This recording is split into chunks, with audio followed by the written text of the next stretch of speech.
Bismillahirrahmanirrahim. Assalamualaikum warahmatullahi wabarakatuh.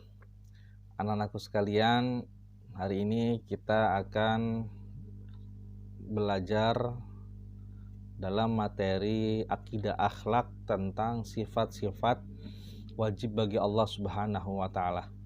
Namun sebelum itu, mari sama-sama kita awali dengan membaca doa. Mudah-mudahan ilmu yang akan kita pelajari pada hari ini dapat bermanfaat.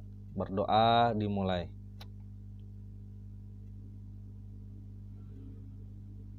Selesai. Minggu yang lalu Bapak telah menjelaskan tentang pengertian dasar dan tujuan akidah Islam. Ya, ingat, akidah mengikat, ya, mengikat janji kita kepada Allah Ta'ala. Nah, sekarang kita masuk ke dalam materi sifat wajib bagi Allah Ta'ala. Sifat wajib bagi Allah Ta'ala ini bukan berarti Allah ini berbentuk. Bukan berarti Allah ini memiliki tangan, kaki, kepala seperti manusia. Bukan. Akan tetapi sifat-sifat Allah ini memiliki pengertian, yaitu yang dimiliki oleh Allah Subhanahu wa Ta'ala yang sesuai dengan keagungannya sebagai pencipta alam dan seisinya. Ya, ingat, sifat Allah yang sesuai dengan keagungannya sebagai pencipta alam. Nah, pemahaman tentang sifat wajib bagi Allah dapat dicermati di sekitar kita. Segala sesuatu yang ada pasti ada yang mengadakan, dan ada yang pasti lebih dahulu yang diadakan. Allah demikian juga, dialah yang maha sempurna, yang maha suci dari segala sifat tercela hanyalah Allah Subhanahu wa Ta'ala. Dialah yang maha kuasa atas segala ciptaannya yang ada di langit dan yang ada di bumi. Nah, selain itu, Allah harus memiliki sifat wajib yang berbeda dengan makhluk ciptaannya. Allah menciptakan bumi dan seisinya, alam semesta dan seisinya. Bukan hanya yang ada di bumi, tapi yang ada di luar bumi seperti planet-planet yang lainnya. Kemudian bintang-bintang, bulan, matahari, manusia, tumbuhan, hewan, air, udara, dan lain sebagainya. Itulah yang diciptakan oleh Allah Subhanahu wa Ta'ala. Nah, keberadaan Allah itu tidak bisa dibayangkan dalam bentuk maupun ciri-cirinya. Nggak bisa. Akan tetapi hanya bisa dikenal melalui keyakinan, melalui keyakinan berdasarkan akal dan berdasarkan dalil Al-Quran maupun dari hadis. Jadi sifat wajib bagi Allah ini adalah sifat yang harus ada pada zat Allah Subhanahu wa Ta'ala. Ingat, sifat yang dimiliki oleh Allah sesuai dengan keagungannya sebagai pencipta alam dan seisinya. Ingat itu, akidah. Nah, yang pertama kita akan membagi sifat-sifat Allah ini ada 4. Yang pertama adalah sifat nafsiyah, sifat salbiyah, sifat ma'ani, dan sifat ma'nawiyah. Sifat nafsiyah, salbiyah, ma'ani, dan ma'nawiyah. Sifat nafsiyah apaan sih? Sifat nafsiyah ini adalah sifat untuk menegaskan adanya Allah, di mana Allah menjadi tidak ada tanpa adanya sifat tersebut. Saya ulangi lagi. Sifat nafsiyah adalah sifat untuk menegaskan adanya Allah Ta'ala, di mana Allah Ta'ala menjadi tidak ada tanpa adanya sifat tersebut. Yang pertama adalah wujud. Sifat berkenaan dengan zat Allah yaitu hanya ada satu, wujud, yang artinya ada. Dibuktikan dengan keberadaan alam raya ini. Dibuktikan adanya langit dan bumi, ada alam semesta, ada matahari, ada bulan, ada kita nih. Kita asalnya dari mana sih? Nah, ya. Itu berkat adanya Allah yang memiliki sifat wujudun. Yang artinya ada. Walladzi khalaqas samawati wal ardi fi sittati ayyam tsumma stawa 'alal 'arsy ya'lamu ma yaliju fil ardi wa ma yakhruju minha wa ma yunzilu minas sama'i wa ma ya'ruju fiha wa huwa ma'akum aina ma kuntum wallahu bima ta'maluna basir. Al-Hadid ayat 4. Ya. Tuh, sifat nafsiyah. Kemudian yang kedua adalah sifat salbiyah. Ya. Sifat salbiyah ini yaitu sifat yang digunakan untuk meniadakan sesuatu yang tidak layak bagi Allah Subhanahu wa taala. Ya. Sifat yang digunakan untuk meniadakan sesuatu yang tidak layak bagi Allah taala. Ya. Yang harus ada pada Allah sebagai bukti keberadaan dan kesempurnaannya. Ya. Yang harus ada pada Allah sebagai bukti kesempurnaan dan keberadaannya. Ya. Jadi Allah ini memiliki sifat salbiyah. Yang pertama ada kidam, yang artinya terdahulu. Kemudian ada bako, yang artinya kekal. Mukhalafatul lil hawadis, artinya berbeda dengan semua makhluk. Qiyamuhu binafsihi, berdiri sendiri. Wahdaniyah, maha esa. Ya. Kidam.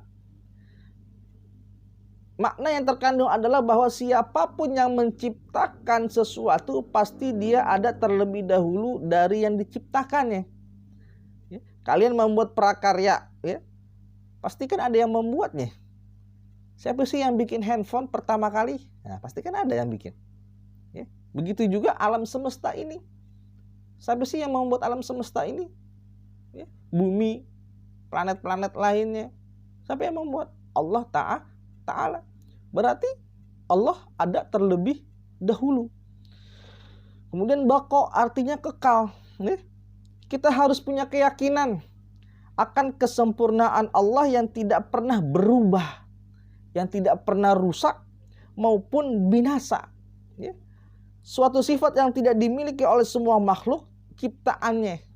Kalau manusia, ya kan, nggak kekal, dia pasti akan mati. Hewan, tumbuhan, alam semesta ini pun juga nanti akan berakhir. Tapi Allah enggak. Ya. Makanya Allah ini memiliki sifat bako, yang artinya kekal. Kemudian mukhalafatul lil hawadits, ya, berbeda dengan semua makhluk. Tuh. Ya. Nah, kita bisa mencermati keadaan di sekitar kita bahwa semua benda atau barang yang paling sederhana sampai tercanggih pasti berbeda dengan yang menciptakan. Ya. Manusia hasil kloning sekalipun tidak akan sama dengan pembuatnya. Kita nih, ya, antara kamu dengan teman kamu sama nggak? Enggak. Jangan sama teman dah, sama ayah dan ibu kamu, sama adik-adik kamu, sama nggak bentuknya? Pasti ada yang berbeda. Tuh. Ya. Laisa kamitslihi syai'un wa huwas samiul basir. Tidak ada sesuatu apapun yang serupa dengan dia, dan dia yang maha mendengar lagi maha melihat. Apalagi kita mau membandingkan diri kita ini seperti Allah, nggak bisa. Jangan kita sampai kayak Fir'aun yang mengaku dirinya sebagai Tuhan. Ya. Nggak boleh, ya. Nggak boleh. Kita ini hanya manusia yang diciptakan oleh Allah, bukan kita yang menciptakan manusia, bukan kita yang menciptakan alam semesta ini, bukan, tapi Allah. Kemudian qiyamuhu binafsihi, berdiri sendiri. Allah ada, tidak bergantung kepada siapapun. Sebagai salah satu sifat kesempurnaannya, dia berkuasa tanpa batas untuk mencipta dan memelihara alam semesta ini. Terserah Allah. Ya. Sebenarnya Allah ini telah menciptakan seluruh alam semesta ini dan seisinya dengan begitu indah. Tapi karena ulah tangan manusia sendirilah yang membuat dunia ini, diri ini menjadi rusak.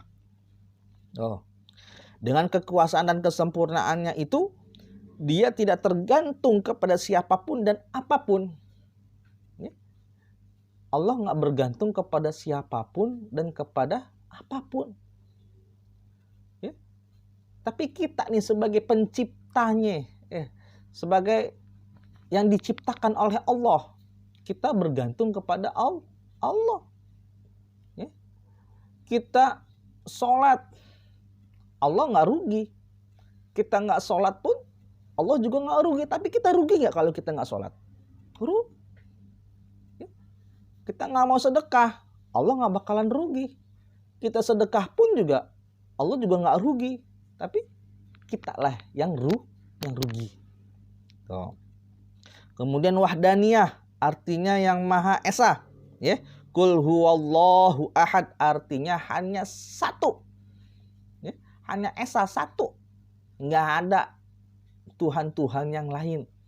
Ya, nggak ada Tuhan-Tuhan yang lain seperti agama-agama yang lain, nggak ada. Kita tuh hanya punya satu Allah, cukup, ada di mana-mana. Kapanpun, dimanapun, ya, kita perlu dengan Allah, Allah pasti akan mendengar dan melihat kita. Ya. Nah, selebihnya ada sifat ma'ani. Nah, sifat ma'ani ini adalah sifat yang pasti ada pada zat Allah.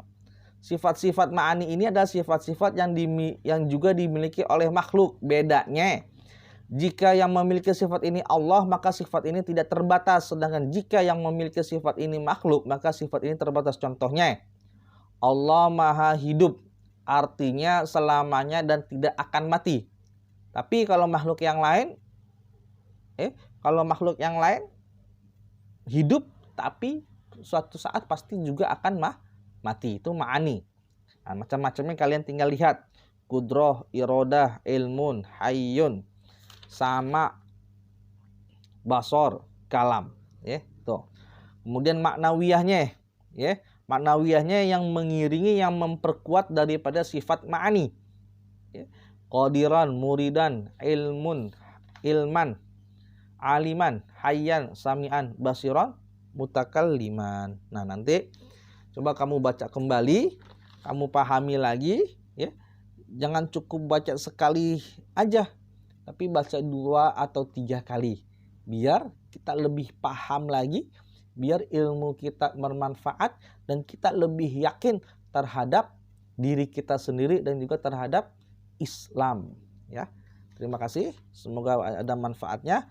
Wabillahi taufiq wal hidayah. Wassalamualaikum warahmatullahi wabarakatuh.